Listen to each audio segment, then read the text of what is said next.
दीपं गृहाण देवेश त्रैलोक्यतिमिरापहं भक्त्या दीपं प्रयच्छामि देवाय परमात्मने त्राहि मां निर्याद्घोर दीपज्योतिर्नमोस्तुते। परम पूज्य जगतगुरु शंकराचार्य हमारे स्वामी अमृतानंद देव तीर्थ जी शारदा सर्वज्ञ पीठ के पीठाधीश्वर हैं, जहां पर ये चारों वेद, सभी समस्त उपनिषद, समस्त ब्राह्मण ग्रंथ वहीं जाकर सर्व दर्शन वहीं जाकर पढ़ाए जाते हैं, अध्ययन कहते हैं। उस शारदा यूनिवर्सिटी, उस शारदा पीठ के परम पूज्य शंकराचार्य जी से निवेदन करूंगा कि अपना आशीर्वचन दें। ओम श्री शैली स्थितां या प्रासितवदना पार्वती शूलहस्ता वाहिनी सूर्येन्द्र नेत्र त्रिभुवन जननी षट्भुजा सर्वशक्ति सांडिल्येनो पविता भगवती भक्तिगम्या नखान्नम तान सिंहासनस्तास रविमत फलदा शारदा शंकरोतु आत्मानं तु निराकारं साकारं ब्रह्मरूपिणं विद्यामंत्र प्रदातारं श्री गुरुं प्रणमाम्यहम्। अपार करुणा सिंधुम अज्ञानध्वांत भास्करम नौमि श्री शंकराचार्यं सर्वलौकैक जगद्गुरुं श्रुति स्मृति पुराणानाम आलयं करुणालयं नमामि भगवत्पादं शंकरं लोक शंकरम। बोलिए सत्य सनातन धर्म की जय, अधर्म का प्राणियों में विश्व का नमः पार्वती पतये हर हर महादेव। श्री राम जय राम जय जय राम, जय राम जय जय राम, श्री राम जय राम जय जय राम, जय राम जय जय राम, श्री राम जय राम जय जय राम, जय राम जय जय राम। सज्जनों, आज यह बड़ा अद्भुत संयोग है कि परम पूज्य गुरुदेव ब्रह्मलीन वर्धनपुरी पीठ के 144वें शंकराचार्य ब्रह्मलीन अनंत श्री विभूषित स्वामी निरंजन देव तीर्थ जी की आज पुण्यतिथि है और आज ही कश्मीर के बंधुओं का शहीदी दिवस भी है। तो हम इस मंच के माध्यम से शारदा सर्वज्ञ पीठ की ओर से परम पूज्य गुरुदेव के चरणों में विनम्र श्रद्धांजलि देते हुए कश्मीर के आतंकवाद के कारण मारे गए नागरिकों, सुरक्षाकर्मियों, पत्रकारों और जो भी बंधु वहां पे उनसे हताहत हुए हैं, उन सब के प्रति विनम्र श्रद्धांजलि अर्पित करते हैं। सज्जनों, इस धरती का सबसे सुंदर भूभाग भारतवर्ष, भारतवर्ष का सबसे सुंदर भूभाग हिमालय है। हिमालय का सबसे सुंदर भूभाग कश्मीर,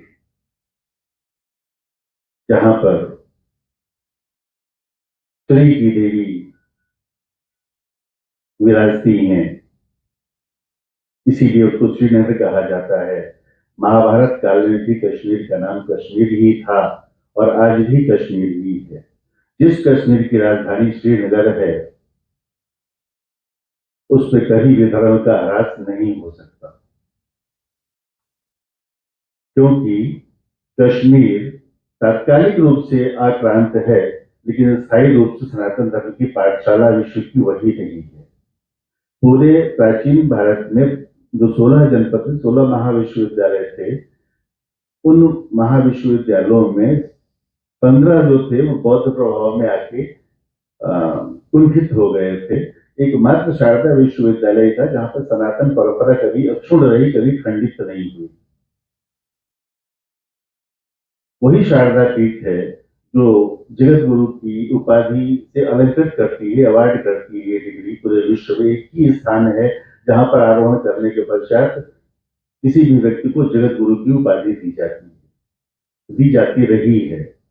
इस देश में हमारे यहाँ 6 आचार्य परंपराएं हैं, जिनके आचार्य अपने साथ जगत गुरु का उपाधि लगाते हैं, उन आचार्यों की उस परंपराओं के मूल आचार्य जो भी हुए हैं वो सभी शारदा सरोवर की पीठ पर ही जाकर अधिकृत और प्रमाणित हुए और उसी शारदा सरोवर की पीठ की अनुकृत के रूप में शंकराचार्य पीठ के मठ बनाए गए सारे के सारे, उन्हीं की अनुकृति है। शारदा की ही अनुकृति शारदा श्रृंगेरी शारदा पीठ में, द्वारका शारदा पीठ में, पूरी पीठ में विमला पीठ है, विमला भी शारदा का ही एक नाम है। तो इस प्रकार से जो चारों पीठें स्थापित की गई इसी के अनुकृत की गई और 3 अवान्तर पीठें, एडमिनिस्ट्रेटिव पीठ जिनको हम कहते हैं, इंटरमीडिएट पीठ हैं, काशी, कामकोटि, काशी और कश्मीर, ये तीनों अवान्तर पीठें कहलाती हैं। जिसका जो मठामनायोपनिषद है उसके अनुसार सप्तामनाय, सप्त ऋषियों के आधार पर हर युग का संचालन सप्त ऋषि करते हैं, उसी आधार पर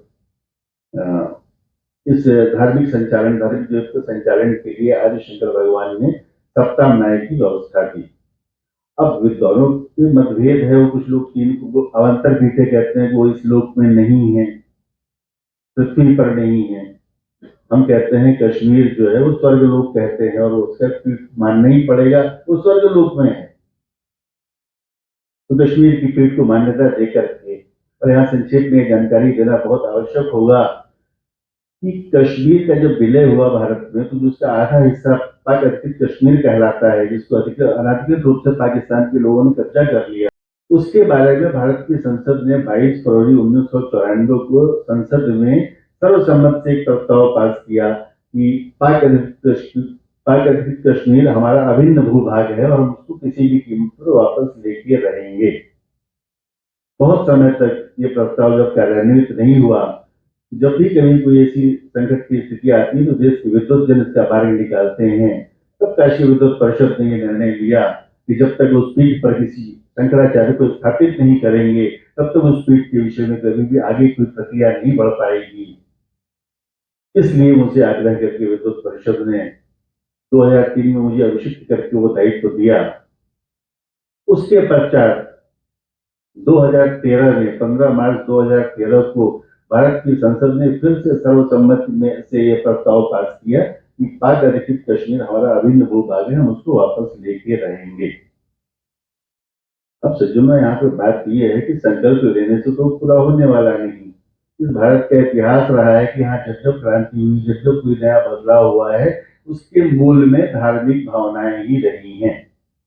1857 की क्रांति आप याद करिए, मंगल पांडे ने विद्रोह किया था सिर्फ इसलिए गाय की चर्बी लगी थी कारतूसों में, किसी और कारण से विद्रोह नहीं किया था। बाद में वो संग्राम में परिवर्तित हो गया। उसी प्रकार से ये शारदा पीठ ही पाक अधिकृत कश्मीर के संसद के संकल्प को पूरा करने का माध्यम बनेगी, ये मेरा निश्चित मत है। और शारदा पीठ के विषय में, इसको उद्धत करने के विषय में सरकार अपने प्रयास करे। हम पाक अधिकृत कश्मीर बिना किसी गोली, बिना किसी गाली के भारत सरकार की झोली में देंगे, मेरा वादा है। मैं बहुत अपने कश्मीर के बंधुओं के बीच में रहता हूं, हमें खुशी है। हमारे बीच में श्रीनगर से हमारे आमंत्रण पे सैयद हारून आए हुए हैं। हारून जी खड़े हो जाइए, जरा अपना परिचय बता दीजिए। ये सभी लोग विश्वस्त सहयोगी हैं और इस समाज के मन में भी शारदा माता के प्रति बहुत आस्था है। मुझे लगता है कि शारदा भारत की विविधता को एकता में परिवर्तित करने का उचित और सशक्त माध्यम है। उसके अलावा एकमात्र ये शारदा पाक अधिकृत कश्मीर के विषय में एकमात्र ऐसा प्रस्ताव है भारत की संसद में जो निर्विरोध पास हुआ। किसी भी भारत के राजनीतिक दल ने इसका विरोध नहीं किया। इसलिए शारदा पीठ को लेकर के कोई भी विरोध करने की स्थिति में नहीं है। ये सब धर्म से जुड़ा हुआ विषय नहीं है, ये भारत की अस्मिता, अस्तित्व और आदर्श से जुड़ा हुआ विषय है। भारत, जो प्रकाश में, ज्ञान में रत है, उसको भारत कहते हैं और ज्ञान का प्रतीक है शारदा। अर्थात जो शारदा उपासक है वो भारतीय है, जो भारतीय है वो शारदा उपासक है। इन दोनों में कोई है। सब शब्दों का अंतर है। ज्ञान हमारी परंपरा रही है, लुप्त ज्ञान विज्ञान को फिर से हम लोग ठीक करके मानवता के लिए प्रस्तुत करते हैं, और वो शारदा की कृपा से ही होता है। भगवती शारदा की वो पीठ पुनः स्थापित हो, इसके लिए भारत सरकार निश्चित रूप से प्रयत्नशील है और वो उसके संबंध में बहुत कुछ कर रही है। लेकिन मेरा ऐसा कहना है कि विद्वतजनों से, धर्माचार्यों से संपर्क किए बिना वो पूर्णता को प्राप्ति नहीं कर पाएगी। इसलिए उनको बहुत आवश्यक है कि वो परामर्श करके इसके मार्ग निकालें। आज बहुत अल्प समय में आप सबने अद्भुत अपनत्व, आस्था, विश्वास, उत्साह और आह्लादपूर्वक आज के इस कार्यक्रम का समायोजन किया। इस कार्यक्रम के आयोजन में प्रत्यक्ष अथवा अप्रत्यक्ष रूप से जिन महानुभावों का सहयोग रहा है, भगवान चंद्रमौलीश्वर और भगवती शारदा की अनुकंपा के अमोघ प्रभाव से उनका सब प्रकार का उत्कर्ष हो, कल्याण हो, ऐसी मेरी प्रार्थना और भावना है। मंचासीन समादरणीय प्रोफेसर रमेश चंद्र मिश्रा जी, आदरणीय शुक्ला जी, एबी शुक्ला जी, इस परियोजना के निदेशक श्री सप्तर्षि मिश्रा जी, आचार्य मदन जी, अनूप कौल जी, देवेंद्र तिवारी जी, वीरेंद्र सिंह जी, जो नाम मुझे ज्ञात हैं, मनोज चौधरी जी, दुबे जी, बहुत सारे लोग यहाँ आए हुए हैं, राजेश शुक्ला जी भी बैठे हुए हैं। तो प्रसन्नता है कि आप लोगों ने इसमें रुचि दिखाई और यह विषय आपके अस्तित्व, अस्मिता और आदर्श से जुड़ा हुआ है। इससे भौतिक लाभ तत्काल में कुछ हो या ना हो, लेकिन आपकी पीढ़ियों को बहुत बड़ा मार्गदर्शन और पथ मिलेगा, जिस पर चल के वो कृतकृत्य हो जाएंगे। इसलिए आपका नैतिक दायित्व है कि शारदा सरोवर की पीठ को के माध्यम से हम पाकर कश्मीर को वापस लें, और मुझे लगता है कि आगामी चुनाव का ये बहुत बड़ा मुद्दा रहेगा। इसलिए आप सब इस समय, जैसे अभी आचार्य जी ने कहा ना कि एक धक्का और दो, पाकिस्तान तोड़ दो, उसी तरह से एक धक्का दीजिए, आप शारदा पहुंच जाएंगे। मेरी बहुत बहुत शुभकामनाएं। आज जो लोग यहाँ बैठे हुए हैं, इस कार्यक्रम में अपनी सहभागिता कर रहे हैं, वो अपनी अपनी आवाज उठाएं, अपने अपने माध्यम से 10-10 लोगों को भी बताएंगे। तो धीरे धीरे ये विस्तार होता रहेगा, कार्यक्रम होते रहेंगे, आप लोग समय में मिलते रहें। निजी जीवन से उठ के ऊपर भी कुछ राष्ट्र और धर्म के विषय में सोचिए। धर्म का और मनुष्य का संबंध वैसे ही है जैसे धरती और वृक्ष का होता है, धरती और पेड़ का होता है। अगर पेड़ धरती में जितना ही ज्यादा लिप्त होगा, उतना ही मजबूत होगा, उतना ही शीर्ष की ओर जाएगा, उतना ही फलेगा, फूलेगा, लोगों को छाया देगा, है कि नहीं? लेकिन अगर कोई उस पेड़ को ये समझा दे कि तुम तो आकाश को छू लेते, तुम क्या कर लेते, तुम्हें इस धरती ने पकड़ रखा है, और वो पेड़ उसकी गलत बातों में आ जाए, प्रयास करने लगे कि हम धरती से छूट जाएं, तो पहले तो धरती छूटने नहीं देती उसको, लेकिन आंधियों ने, हवाओं ने सहयोग दे दिया और कहीं ज्यादा उसका सहयोग मिल गया तो पेड़ धरती से उखड़ जाता है, और जैसे ही उखड़ जाता है वैसे ही वो निर्जीव वस्तु बन के, लकड़ी बन के मार्केट में फर्नीचर बन के बिकने लगता है। उसकी जीवंतता समाप्त हो जाती है, उसका अस्तित्व समाप्त हो जाता है, उसका आदर्श, अस्मिता सब समाप्त हो जाती है। ठीक वही संबंध मनुष्य का और धर्म का है। मनुष्य धर्म से जैसे ही दूर होता है वैसे ही बाजार की वस्तु बन जाता है, उसका जीवन निरर्थक हो जाता है। यह मानव जीवन ही बड़ा दुर्लभ है, ये 84 लाख योनियों में घूमने के बाद मिलता है। इस जीवन का उपयोग करिए, और जो धर्म का मार्ग बताया गया है उस पर चलने से, मान लीजिए आप धर्म में विश्वास न करते हो, लोग को विश्वास पर लोग न भी करते हो, लौकिक सुख भी पाने का एक मात्र मार्ग है धर्म मार्ग। तक इसका पालन नहीं करेंगे, लौकिक सुख भी आपको उपलब्ध नहीं होंगे। इसलिए धर्म बड़ा गूढ़ विषय है, धर्म नेता निजी विषय है। धर्म को समझने के लिए धर्माचार्यों के संपर्क में जब तक सत्संग नहीं करेंगे तब तक आपको ये बातें समझ में नहीं आएंगी। टीवी से और संचार माध्यमों से जो लोग सूचन होता है, लेकिन उसको ज्ञान की वृद्धि आपकी कम होती है, आप उसको अनुभव करा करके बहुत कम कर पाते हैं। तो आज इस कार्यक्रम को समापन की ओर ले जाते हुए मैं परम पूज्य गुरुदेव के चरणों में नमन करते हुए आज सभी कश्मीरी बंधुओं को श्रद्धांजलि देता हूँ और कश्मीर की सुरक्षा में मारे गए जो भी हमारे सुरक्षा कर्मी पत्रकार बंधु जो भी वहाँ के बंधु हैं, हिंदू मुस्लिम जो भी लोग हैं, सभी को विनम्र श्रद्धांजलि। और इन्हीं शब्दों के साथ मैं आज के कार्यक्रम को विराम देता हूँ। जय जय श्रीमन नारायण। स्वामी अमृतानंद जी महाराज के चरणों के अंदर भी साष्टांग निवेदन प्रणाम, कोटिशः प्रणाम करते हुए मैं आज के इस समारोह के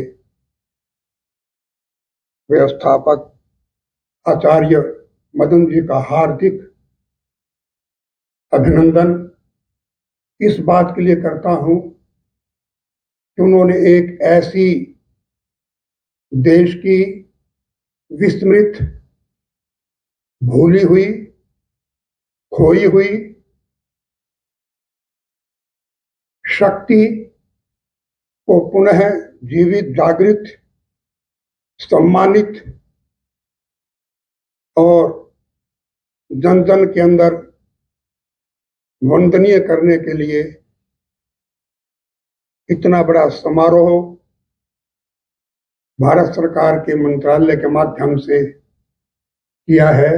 इसलिए मंत्रालय को भी मैं अभिनंदन और स्वागत करता हुआ आदरणीय प्रातः स्मरणीय शंकराचार्य अमृतानंद जी महाराज के ऊपर ये विशेष दायित्व हम सबको प्राप्त होगा कि उनके श्री चरणों से, उनके करकमलों से, उनकी ओजस्वी सुमधुर वाणी से देश का इस सनातन जगत के ऊपर जो प्रहार होने लगे हैं उनको फिर से पुनः आदि शंकराचार्य की तरह जन जन के अंदर आकर के उन अपवादों का खंडन, उन अपवादों का, उन विकारों को दूर करने के लिए शाश्वत और शाश्वत मार्गदर्शन इस आर्यावर्त भारतवर्ष की जनता को इस अमृत काल के अंदर विशेष अमृतानंद जी महाराज के ऊपर विशेष कृपा हम पर होगी। उनका दायित्व भी बढ़ेगा, दायित्व भी बढ़ा है और हमको यह अपना मार्गदर्शन देंगे। निसंदेह कश्मीर आदि और अनादि काल से देवभूमि, भारत भूमि, इसका इतिहास रहा है। संस्कृत देववाणी का ये मुख्य केंद्र रहा है। कश्मीर की लोक भाषा के अंदर आज भी संस्कृत के प्रायतः शब्द जो है वो संस्कृत मिश्रित और संस्कृत का उदय प्रादुर्भाव कश्मीर की हिम आच्छादित घटाओं के मध्य के अंदर, गिरी किंद्राओं के अंदर बैठ करके हमारे ऋषियों ने, महर्षियों ने, तपस्वियों ने, मनुष्यों ने, आचार्यों ने, संतों ने, महंतों ने, मंडलेश्वरों ने, शंकराचार्य जी ने वहां पर हमारे ग्रंथों की रचना की। महाराज जी के चरण पिछले वर्ष भी कश्मीर की धरती में रहे, बहुत लंबा समय वहां प्रवास में रहा, चातुर्मास भी वही रहा। और पिछले वर्ष शारदा सम्मान समारोह में जम्मू कश्मीर और लद्दाख के मुख्य न्यायाधीश श्री माननीय पंकज मित्तल जी वहाँ कार्यक्रम में उपस्थित थे महाराज जी के आदेश पर, और वहाँ के एलजी साहब श्री मनोज सिन्हा जी भी वहाँ उपस्थित थे। बहुत सारे सैन्य अधिकारियों ने भी आपसे आशीर्वाद लिया है और आपके आशीर्वाद से ही देखिए इस बार अभी जब दोबारा महाराज जी का वहाँ पर भ्रमण हो रहा था तो एक जानकारी और मिली कि वहाँ पे कमान पोस्ट है उड़ी में, वहाँ पर एक दीवार में अखंड भारत के मानचित्र स्थापित हो गए। अलग अलग हिंदू राजाओं के राजवंश में भारत ने कितना विस्तार किया था। जैसे महाभारत में भी पांडवों ने इसी इंद्रप्रस्थ से विस्तार करते करते कश्मीर काम्बोज तक अपनी सेनाओं का विस्तार किया, फिर चक्रवर्ती राज्य की स्थापना की। ये भारतीय परंपरा है जिसको अब पढ़ाया नहीं जाता कि स्वयंभू मनु से लेकर युधिष्ठिर पर्यंत तक तो चक्रवर्ती राजा रहे और विक्रमादित्य ने भी अरब तक अपना शासन किया था। ऐसे ही और राजवंश में भी इतना विस्तार हुआ कि कश्मीर अफगानिस्तान तक हमारा विस्तार हुआ था। उसी को एक मानचित्र में सेना ने वहां पर स्थापित कर दिया है। और देखिए कि जल्दी जब ये भावना, एक विचार जो हमारे मन में आता है, इस नए संसद भवन के अंदर भी वो अखंड भारत का चित्र लगे हुए हैं। इससे जो प्रेरणा मिलेगी, और 28 मई को वीर सावरकर के जन्म दिवस पर इसका निर्माण हुआ है, तो निश्चित रूप से आने वाली सरकार से ये आशा की जा सकती है कि भारत की अखंडता के लिए वो हर संभव कार्य करेगी जो करना चाहिए। अब मैं आमंत्रित कर रहा हूं श्री भाई जी को 2 शब्द। शारदा सर्वज्ञ पीठ की महत्ता, उसकी प्रासंगिकता, उसके 2 आयाम हैं। पहला तो जो भौगोलिक आयाम है, अगर शंकराचार्य पीठ 7, जैसा कि आचार्य जी ने अभी आपके सामने बताया, उनकी स्वीकार्यता है, उनकी मान्यता है मां भारती के इस भौगोलिक परिक्षेत्र में, तो हम कौन सी पीठ की बात कर रहे हैं? जो मां भारती के ललाट पर है, कश्मीर में है ना शारदा सर्वज्ञ पीठ। तो ये तो विषय चर्चा का है ही नहीं कि उसकी प्रासंगिकता है कि नहीं है, महत्ता है कि नहीं है। ललाट हमारे शरीर का हो या हमारी मां भारती के शरीर का हो, तो सबसे ज्यादा महत्ता उसकी है। हम सब सहमत हैं इससे। अब इसका जो दूसरा आयाम है, आध्यात्मिक और भावनात्मक आयाम, अगर उसकी बात करें तो बहुत प्रत्यक्ष है ये बात कि शारदा सर्वज्ञ पीठ जो भारतीय ज्ञान परंपरा है, जो भारतीय संस्कृति परंपरा है, जो भारतीय मनीषा परंपरा है, उसका पर्यायवाची है। क्यों? क्योंकि मां शारदा का घर है साक्षात। तो इसमें भी कोई गुरेज है, कोई संशय है किसी को? तो ये विषय तो बहुत स्वाभाविक है, बहुत नेचुरल है। मतलब इस पे तो कोई चर्चा बनती ही नहीं है। चर्चा तो इसके आगे की कि आगे करा क्या जाए। तो लखनऊ से हमारे आचार्य सप्तर्षि जी बड़ा अच्छा वक्तव्य दे रहे थे। तो एक पंक्ति इन्होंने बोली अपने अनुभव के आधार पर कि बीकानेर में यज्ञ हुआ था ब्रह्मलीन पूज्य शंकराचार्य जी के द्वारा, और वहां पे उन्होंने बोला कि क्या बोला था, केसर की बारिश होगी, ऐसा बोला। और अगले दिन प्रत्यक्ष तौर पे दिखा सबको कि केसर की बारिश हुई। मैं उसी बात से थोड़ा जोड़ना चाहता हूं इस सारी परिचर्चा को। चूंकि मां शारदा का घर है, साक्षात उनका निवास है, और ये जो शारदा सर्वज्ञ पीठ है वो भारतीय अध्यात्म, भारतीय संस्कृति, भारतीय मनीषा, भारतीय ज्ञान का पर्यायवाची है, तो उसी से प्रेरित होकर हमने एक महाराज जी के, शंकराचार्य जी महाराज यहां बैठे हैं, उनके मार्गदर्शन में, उनके आशीर्वाद से, उनकी प्रेरणा से एक वैसा ही महाज्ञान यज्ञ जिससे आने वाली पीढ़ियों के जो छोटे छोटे बच्चे हैं, बालक बालिकाएं, किशोर किशोरियां, तरुण तरुणियां, उनके मानस में अध्यात्म का केसर रोपित हो, पुष्पित हो, पल्लवित हो, संवर्धित हो, ऐसा एक कार्यक्रम आविर्भावित हुआ है जिसके